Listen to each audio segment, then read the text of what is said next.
Good morning. Hope you're off to a great Monday. I've been spending a lot of time thinking this weekend about what's old is new.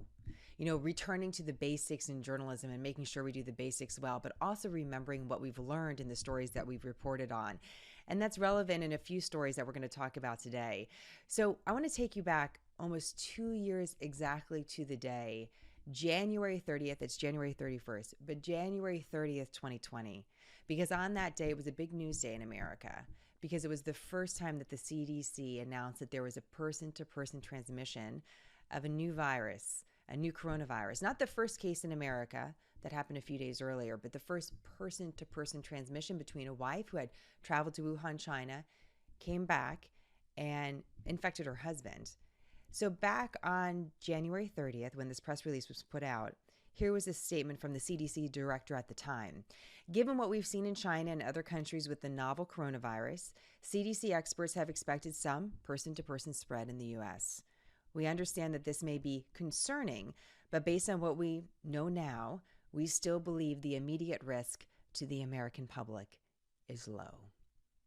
January 30th, 2020. So that is a reminder how quickly things can change. And we've obviously been through a lot over the last 2 years, but mark the date.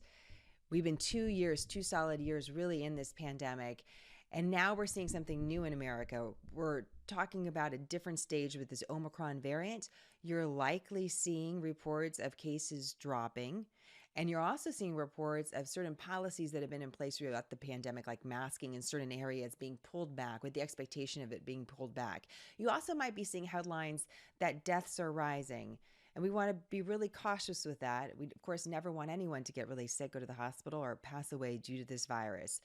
But we did expect to see some lag time between the higher number of infections due to the Omicron variant and those who eventually succumb to the illness caused by it.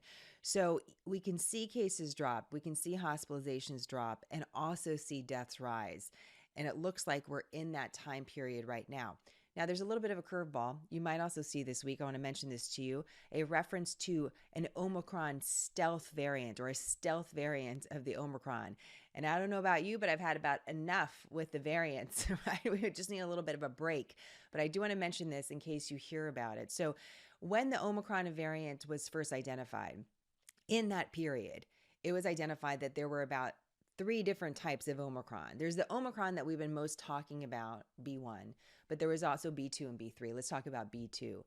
B2 is the so-called stealth variant of the Omicron, and scientists are seeing more of this, and there's a question about whether or not it's even more contagious than the Omicron variant that we've all been experiencing in the United States. Could we see another wave? We really don't know what immunity to this looks like. If you had Omicron, scientists believe that you would have immunity to this slightly different variant. It's a slightly different variant of Omicron. It's not stealth because it's evading your immune system from what we know so far.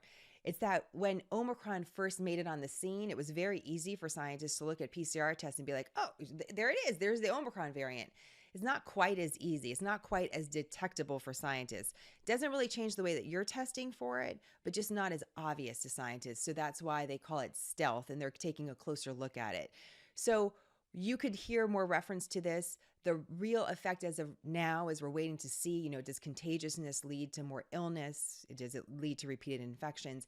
Is whether or not it leads to kind of a longer decline of the variant in the United States, because we're seeing B1 and B2 both on the scene at the same time. So just something to be aware of right now. Let's talk a little bit about foreign policy. You can't forget that really when it comes to the pandemic overall, that everyone is impacted by it, right? Pandemic means all over the world. This is a factor even in foreign policy stories because it's adding pressure to governments. It's adding pressure to all of us, but it's adding pressure to really any of the stories that we're covering. So let's talk a little bit about what's happening in Russia, because there's news today out of the United Nations. By the time you see this video, we could have an update, so I'll try to keep you updated as best I can online and also on our website. But there's a meeting of the Security Council at the UN. And the United States has basically pushed this meeting to the forefront. And so what you should know is that when it comes to Russia, Ukraine, and NATO, and the United States, and the tensions we've been talking a lot about, there's both diplomacy happening and also heightened defenses. So the diplomacy we're seeing at the UN is the United States take a different route, take this topic up with the United Nations Security Council, which is a group of a selection of certain countries. There's some permanent members like the United States, the UK, France, Russia, and China. And then there's some additional members. So push it out into the daylight. Let's talk about what's happening at the Russia-Ukraine border and try to figure out a way out of this. Russia says this is a publicity stunt. They don't like this at all. So there's definitely some hesitation from the Russians to participate and trying to figure out if they can even disrupt this meeting. In the meantime, we're continuing to watch defenses build up not only among the Russia-Ukraine border, but also with Belarus. So we've talked about the 100,000 troops on the border with Ukraine. Now we have a U.S. official saying, well, we're looking about at 30,000 Russian troops near Belarus, another former Soviet state with very close relationships with Russia. So both of these things are happening at once. You have lawmakers talking about sanctions. Here's what I don't want us to forget. Do you remember last year we were talking about a major hack, a cyber attack that happened in the United States? What was believed to be Russian hackers got through the back door of basically a large security firm and was able to use an update, like you get like, oh, you got to update your phone, you got to update your system to infect, huge companies, huge government agencies. And the extent of that cyber attack, and actually quite a few that we've been covering, is still to be determined. And I just mentioned that because while we're looking at traditional tensions, if I can use that term, of defensive, of military buildup along these borders, I don't want us to forget some of the cyber attacks that we've seen and some of the questions that have remained unanswered about how significant these attacks really were and how damaging they could still be. That's in the back of my mind as we're watching the current news cycle, that we don't actually forget that. And just one note on that, while we're really focused on Europe, let's not forget other major players. The State Department has a list of state sponsors of terrorism. We've talked about these. These are countries that have already been designated as and identified as sponsors of terrorist activity around the world. They include Syria and Cuba, but they also include North Korea and Iran.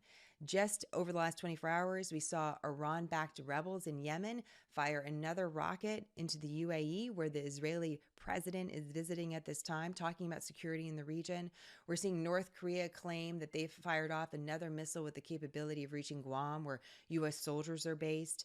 So you're seeing a lot of activity, again, bubble up to the surface from a lot of different major players in the world. And I don't want to stay too focused on any one story that we forget others.